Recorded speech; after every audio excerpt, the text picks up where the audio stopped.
여러분 혹시 요즘 글씨가 흐릿하게 보이거나 빛이 번지는 느낌이 자꾸 드시나요?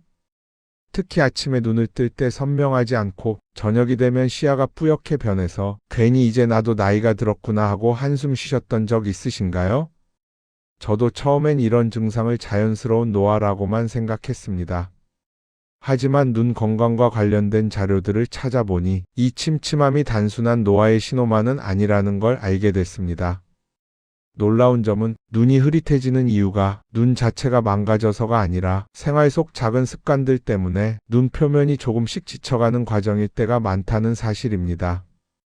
예를 들어 스마트폰을 가까이 오래 보고 실내는 건조한 상태로 방치하다 보면 눈 표면의 수분과 기름막이 먼저 무너지기 시작합니다. 눈의 구조가 변한 것도 아닌데 시야는 계속 흐릿해지고 빛 번짐이 심해지는 이유가 바로 여기에 있습니다. 이 사실을 알고 나면 그럼 나는 어떻게 해야 하지? 이런 의문이 자연스럽게 따라옵니다. 다행히도 눈 건강은 큰 비용이나 특별한 장비 없이 생활 속 작은 행동을 바꾸는 것만으로도 생각보다 빠르게 편안해질 수 있습니다. 오늘은 눈이 왜 침침해지는지 그 이유를 쉽게 설명해 드리고 집에서 바로 시작할 수 있는 관리법을 단계별로 소개해 드리려 합니다. 이건 치료나 진단을 대신하는 이야기가 아니라 눈이 편안해지는 방향을 잡아주는 과학적 근거 기반의 생활 조언입니다. 시니어분들이 가장 많이 실수하는 부분은 문제를 너무 늦게 발견하거나 돋보기 안경만으로 해결하려고 한다는 점입니다. 하지만 침침함의 원인이 눈 표면에 있다면 아무리 돋보기 도수를 올려도 시야는 선명해지지 않습니다. 그렇기 때문에 오늘 알려드리는 내용은 지금 눈이 어떤 상태인지 판단하는 데에도 큰 도움이 될 거라 생각합니다. 오늘 영상을 끝까지 들으시면 이건 오늘부터 바로 해봐야겠다. 이런 생각이 자연스럽게 드실 겁니다. 이제 본격적으로 눈이 왜 흐릿해지는지, 우리가 놓치고 있었던 핵심 원인이 무엇인지 차근차근 이야기해 보겠습니다. 오늘은 그 중에서도 눈을 흐릿하게 만들도록 모두가 하고 있지만 대부분은 인식하지 못하는 세 가지 패턴을 이야기해 보겠습니다. 첫째, 가까운 거리를 오래 바라보는 습관. 가장 흔한 패턴은 물체를 가까이에서 오랫동안 응시하는 행동입니다. 신문, 스마트폰, 영수증, 약병의 글씨, TV 리모컨 화면까지. 시니어의 일상은 의외로 가까운 거리와 긴 시간 맞닿아 있는 경우가 많습니다. 가까운 거리를 바라보면 눈에 초점을 맞추는 근육이 계속 긴장한 상태가 되고 근육이 긴장하면 자연히 눈 깜빡임 횟수가 줄어듭니다. 깜빡임이 줄어들면 눈 표면은 회복할 시간을 잃어버리고 눈물막이 금세 끊어지기 시작합니다. 즉, 눈 자체에 문제가 있어서가 아니라 눈이 기본적으로 해야 하는 깜빡임이라는 기능이 생활 패턴 때문에 줄어드는 것입니다. 이건 돋보기를 쓰느냐 안 쓰느냐의 문제가 아닙니다. 돋보기는 글씨를 선명하게 보여줄 뿐 눈을 쉬게 하는 과정을 대신해 주지 못합니다. 돋보기를 쓰고 가까운 거리를 계속 바라보면 오히려 집중도가 올라가면서 깜빡임이 더 줄어드는 경우도 있습니다. 그래서 시니어분들이 자주 말하는 눈이 금방 뻑뻑해진다, 오후만 되면 글씨가 흐릿하다, 이런 느낌은 대부분 근육의 긴장과 깜빡임 감소가 겹쳐서 나타나는 패턴이라고 볼 수 있습니다. 둘째, 눈을 오래 쓰고도 회복 시간을 만들지 않는 습관. 두 번째는 눈을 쉬게 하는 순간이 없는 생활 패턴입니다. 사람은 몸에 힘을 주면 반드시 힘을 빼야 회복이 됩니다. 눈도 똑같습니다.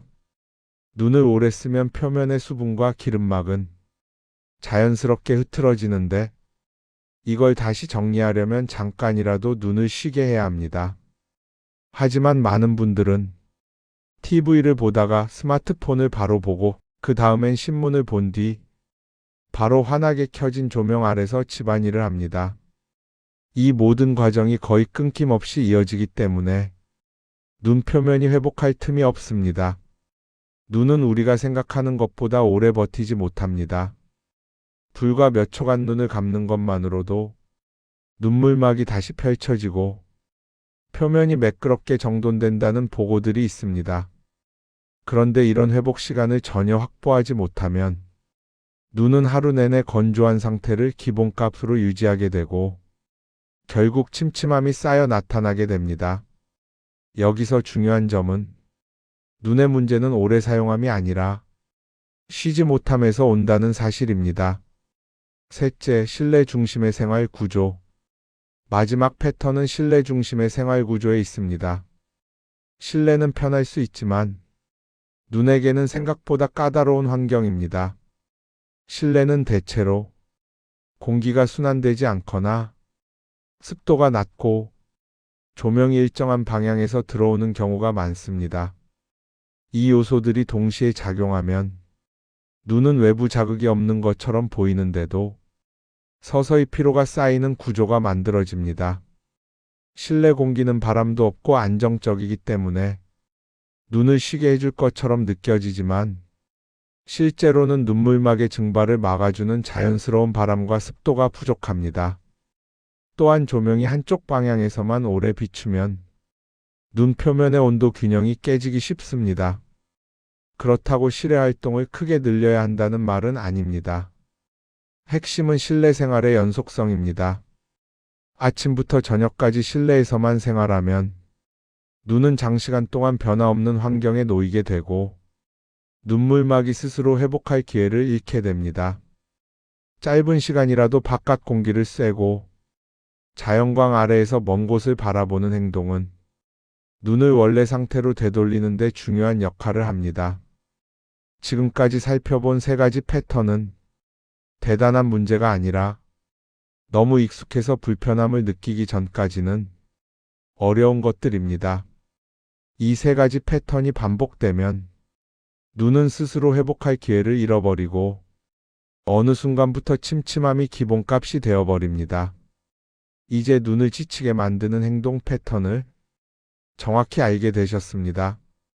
지금부터는 눈을 편안한 상태로 만들기 위한 3가지 습관을 알려드리겠습니다.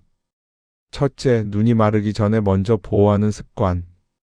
눈이 건조해졌을 때 인공 눈물을 넣는 방식은 이미 마른 표면을 잠시 적셔주는 데 그칩니다.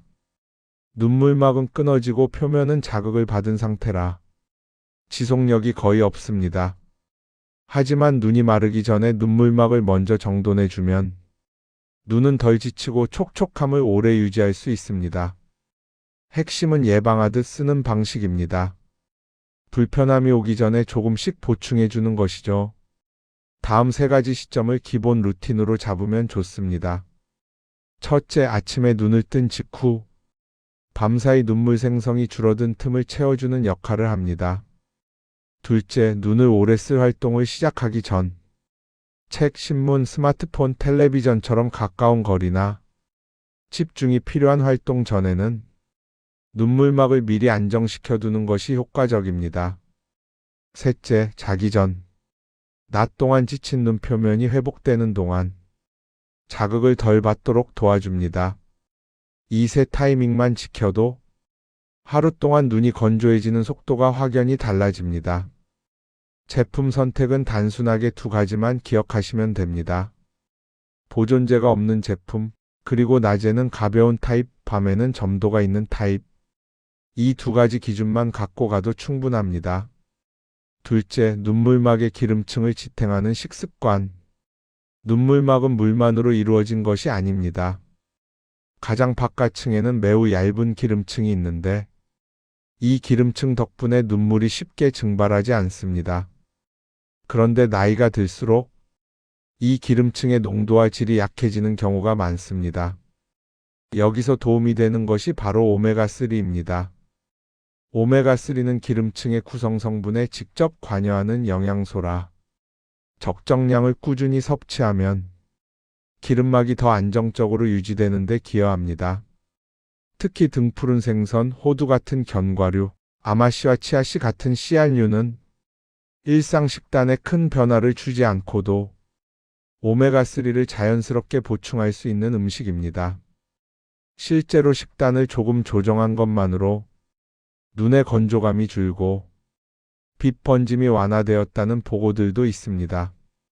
가장 좋은 방법은 일주일 식단에 오메가3 음식을 일정하게 배치하는 방식입니다. 예를 들어 월요일 저녁엔 생선구이, 수요일엔 견과류 한 줌, 금요일엔 샐러드에 씨앗류를 한 스푼. 이렇게 반복 가능한 구조를 만들어 두면 눈물막의 기름층을 유지하는 데 꾸준한 힘이 됩니다. 만약 음식 섭취가 어렵다면 보충제를 사용할 수도 있지만 함량, 형태, 안전성 기준을 확인하는 것이 중요합니다.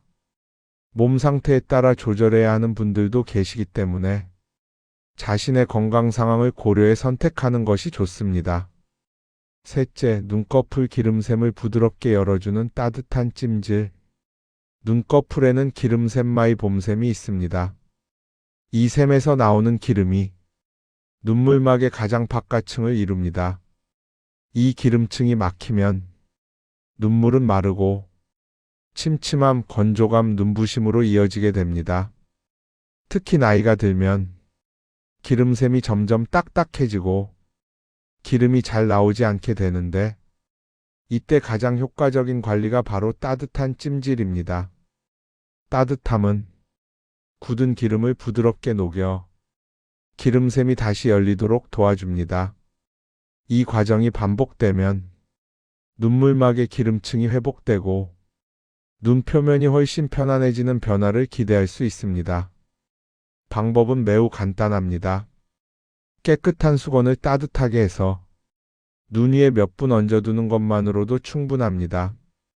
아침에 한 번, 자기 전에 한 번만 해도 눈의 피로도가 크게 달라집니다.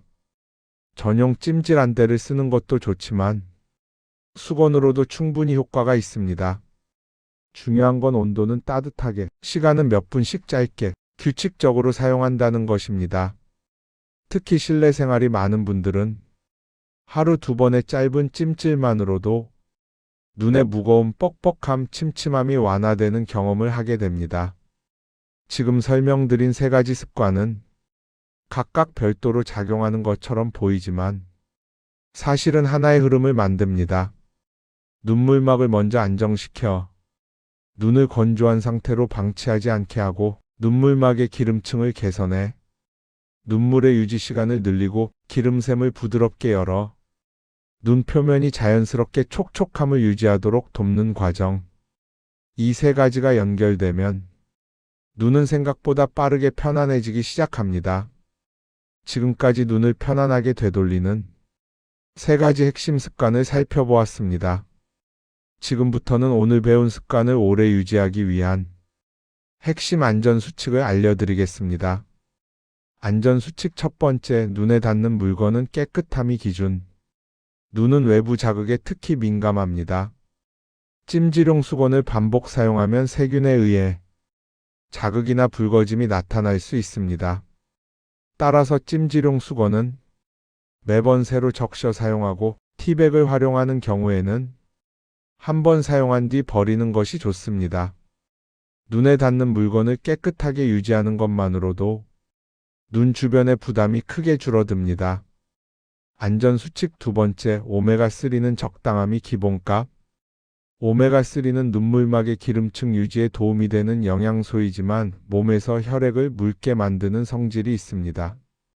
그래서 보충제를 사용할 때는 용량을 지키는 것이 매우 중요합니다. 특히 혈액 관련 약을 드시는 분이라면 섣불리 보충제를 늘리지 말고 반드시 본인의 건강 상태를 먼저 고려해야 합니다. 음식으로 섭취하는 경우는 크게 문제되지 않지만 보충제는 하루 권장량을 넘기지 않는 것이 좋습니다. 안전수칙 세 번째, 찜질은 따뜻하게, 짧게, 규칙적으로. 눈은 뜨거운 온도에 약합니다. 따뜻함은 기름샘을 부드럽게 열어주지만 온도가 지나치면 오히려 자극과 붉어짐이 생길 수 있습니다. 가장 중요한 기준은 손으로 만졌을 때 편안한 온도입니다. 살짝 따뜻하다는 느낌이면 충분합니다. 시간도 길게 할 필요 없습니다.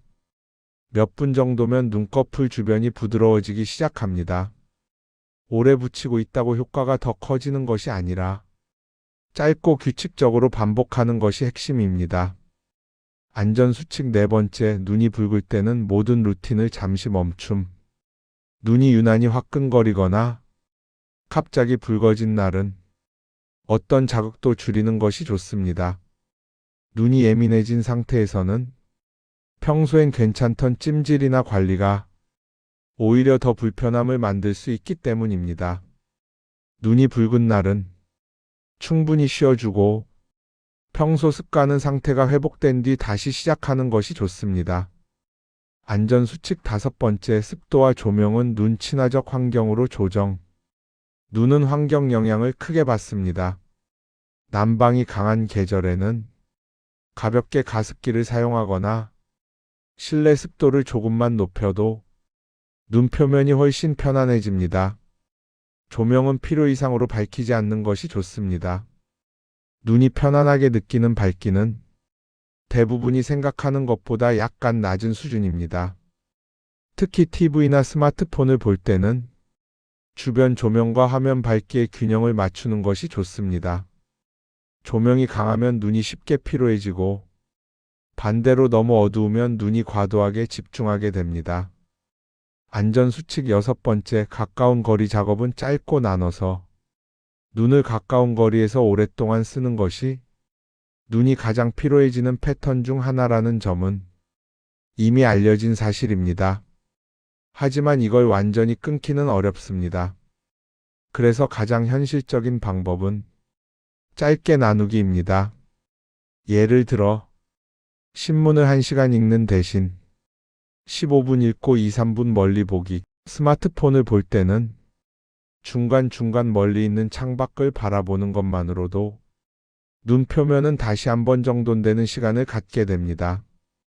특히 이 짧은 휴식이 눈물막을 다시 정렬시키는 데 중요한 역할을 합니다. 보너스 팁 하나, 물 섭취는 눈의 기본기. 눈물이 부족해지는 이유 중 하나는 몸 전체의 수분 부족입니다. 갑자기 많이 마시기보다 하루 동안 조금씩 나눠 마시는 것이 좋습니다. 몸이 충분히 촉촉하면 눈이 말라가는 속도도 자연스럽게 줄어듭니다. 보너스 팁 둘, 깜빡임을 의식하는 습관. 근거리 작업을 할 때는 평소의 절반 이하로 깜빡이는 경우가 많습니다. 그래서 화면을 보다가 몇 번 천천히 깜빡여주는 것만으로도 눈 표면이 다시 정돈되고 침침함이 줄어드는 경우가 많습니다. 이건 당장은 작아 보이지만 꾸준히 하면 눈의 피로도에 큰 차이를 만듭니다. 안전수칙과 보너스 팁을 요약하면 다음과 같습니다. 눈에 닿는 물건은 깨끗함이 기준. 오메가3는 적정량과 개인 상태가 중요. 찜질은 따뜻하게, 짧게, 규칙적으로. 눈이 붉은 날은 모든 루틴 잠시 중지. 습도와 조명을 눈 친화적으로 조정. 가까운 거리 작업은 짧게 나눠하기. 물 섭취와 깜빡임은 가장 쉬운 기본기. 이 주의점과 작은 팁들을 지키면 앞서 배운 세 가지 습관의 효과는 훨씬 오래가고 눈이 자연스럽게 편안해지는 시간을 더 많이 확보할 수 있습니다. 여러분, 눈은 우리가 하루를 여는 순간부터 잠드는 그 시간까지 한 번도 쉼없이 우리 곁을 지켜주는 기관입니다. 몸은 아프면 누울 수 있고 다리는 아프면 속도를 늦출 수 있지만 눈은 그런 여유가 거의 없습니다. 그냥 묵묵히 견디면서 계속 우리 삶을 비춰줍니다. 그래서 눈이 보내는 작은 신호는 대수롭지 않게 넘기면 금세 쌓이고 어느 날 갑자기 왜 이렇게 흐려 보이지? 라는 불편함으로 찾아오는 겁니다. 하지만 눈은 예민한 만큼 편안해지는 속도도 빠릅니다. 생활 속 한 가지 행동만 바꿔도 눈이 가벼워지는 느낌을 경험할 수 있습니다. 지금까지 알려드린 세 가지 핵심 습관과 주의사항 생활 팁들은 여러분의 눈이 문제가 생기기 전에 먼저 보호받는 환경을 만드는 것에 목적이 있습니다. 이게 바로 침침함을 되돌리는 가장 현실적이고 안전한 길입니다. 눈 건강은 거창한 목표를 지키는 것이 아닙니다. 매일 몇 분씩 이어지는 작고 꾸준한 행동으로 지켜집니다. 아침에 인공 눈물을 한 번 챙기는 것, 저녁에 따뜻한 찜질 몇 분 하는 것, 식단에 오메가3 음식을 한 가지 더 넣는 것, 이 중 무엇이든 좋습니다. 중요한 건 시작입니다. 눈은 우리가 생각하는 것보다 훨씬 더 우리의 노력을 알아채주는 기관입니다. 오늘 하나를 바꾸면 내일 느껴지는 피로가 달라지고 며칠 뒤에는 흐릿함이 줄어듭니다. 그래서 여러분께 작은 부탁을 드리고 싶습니다. 댓글에 여러분들의 다짐 한마디를 남겨주세요. 그 다짐은 여러분 스스로에게 주는 선언이 되고 앞으로의 눈 건강을 지켜주는 이정표가 될 것입니다. 그리고 이 내용이 도움이 되셨다면 좋아요와 구독을 눌러주세요. 앞으로 더 깊이 있고 실천 가능한 정보들을 가장 먼저 전달드릴 수 있습니다. 여러분의 눈이 지금보다 편안해지고 앞으로도 오래 선명하게 삶의 순간들을 비춰주길 진심으로 바랍니다. 감사합니다.